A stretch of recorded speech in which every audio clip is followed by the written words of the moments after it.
Ilaa inni gooticha lixa Oromiyaa waanjoon alagaa gidiraan Abashaa saba isaatti gaafammaatu hanga danda'u falmee gaafa dadhabu bara sana Ingilizoonni Sudaaniin bitanii waan turaniif innis warra Ingilizitti michoomuudhaan boodarraa ani lafa guddaan isiniif kennaatii walgayii mootolee addunyaatti nageessaa ittiin jedheem lammiileen Ingilizii kunis markabaan baaroodhaa fudhanii walgayii mootolee addunyaatti isa geessaniim mootichi kunis gaafa achi ga'u rakkoosaa akkas jechuudhaan dhiyeeffateeraam.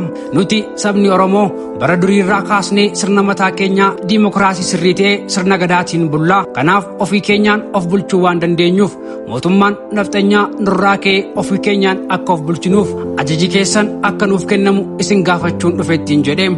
Mootonni addunyaa sunis yaada isaa kana fudhachuudhaan yaadicha ajandaa godhanii ergaa irratti mari'atanii booda sabni Oromoo saba guddaa lafti isaas baay'ee bal'aa waan ta'eef saba ofii isaatiin of bulchuudhas jedhanii mirga kennaniif. Gootichiif mootichi kun ilma Dajjaazmaach Jootee Tulluu Mardaasaa Jootee tureem. Mardaasaan erga abbaansaa Dajjaazmaach Jooteen boqotanii booda bakka abbaasaa bu'ee gidaamii taa'ee naannoo Qellem Wallaggaa ammaa kana bulchaa nama turedha.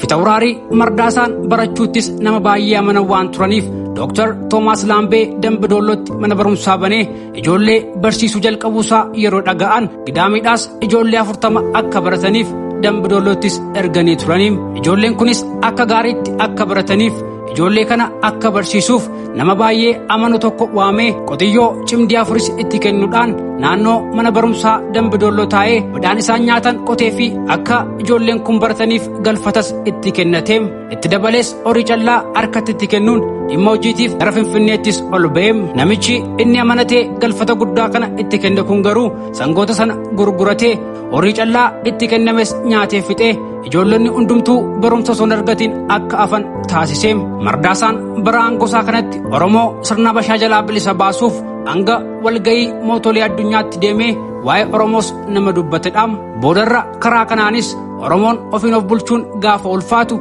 hacuuccaan abbaa ormaas gaafattammaatu ammas mootummaan Ingiliz faana dubbachuu eegaleem. Mootummaan Abashaa jireenyaaf gidiraa waan nutti ammeesseef naannoon Oromiyaa garri lixaa waliigallee Sudaanitti kutannee riferendamiidhaan wajjiniin jiraanna jedhee mootummaa Ingiliziin mariisiseem. Yaada kanarrattis yeroo dheeraadhaaf erga mari'atanii booda waliigalteen kun barreeffamee hayyoota Ingiliziin mirkanaa'ee mallatteeffameem. Mardaasaanis barreeffama kana mootummaa Ingilizii Gambeellaa jiranitti erguudhaaf ofiisaatii karaa waan dhabeef faranjoota Ameerikaa misiyoonii Dambidollootti naaf kenni isaan ammoo konsiila Ingiliziitiin naaf ga'anii jechuun namicha duraan amanatee Dambidolloo taa'ee ijoollee akka barsiisuuf erge sanatti xalayyaa kana kennatee deemeem. Namicha ammoo qotiyyoo Mardaasaan itti kenne waan gurgurateef horii callaa sanas nyaatee waan fixeef barattoonnis barnoota malee waan hafaniif Mardaasaan dubbii kana yeroo dhaga'u na ajjeesa jedhee waan sodaateef dursee Mardaasaan akka du'uuf falas faluutti keem.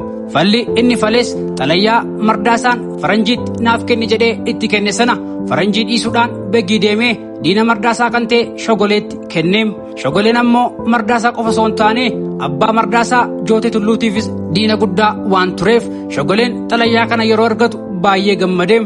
Xalayyaa kanas qaamota biyya bulchaa jiran Xaayituufaatti geesseem. Isaanis xalayyaa sanarraa kaayyoo gootichaa Mardaasaa gaafa hubatan Mardaasaan akka du'uuf shira xaxanii isa ajjeessan gooticha saba isaa waanjoo alagaa jalaa baasuuf carraaqaa jirus galaafatan. Dhumarrattis obboloonni Mardaasaa ilmaan Jootee Tulluu Shogolee ajjeesuudhaan gumaa obbolee isaanii baasuu danda'aniiruum. Kun seenaa gabaabaa seenaa gooticha Mardaasaa Jootee Tulluutiin galatoomaa.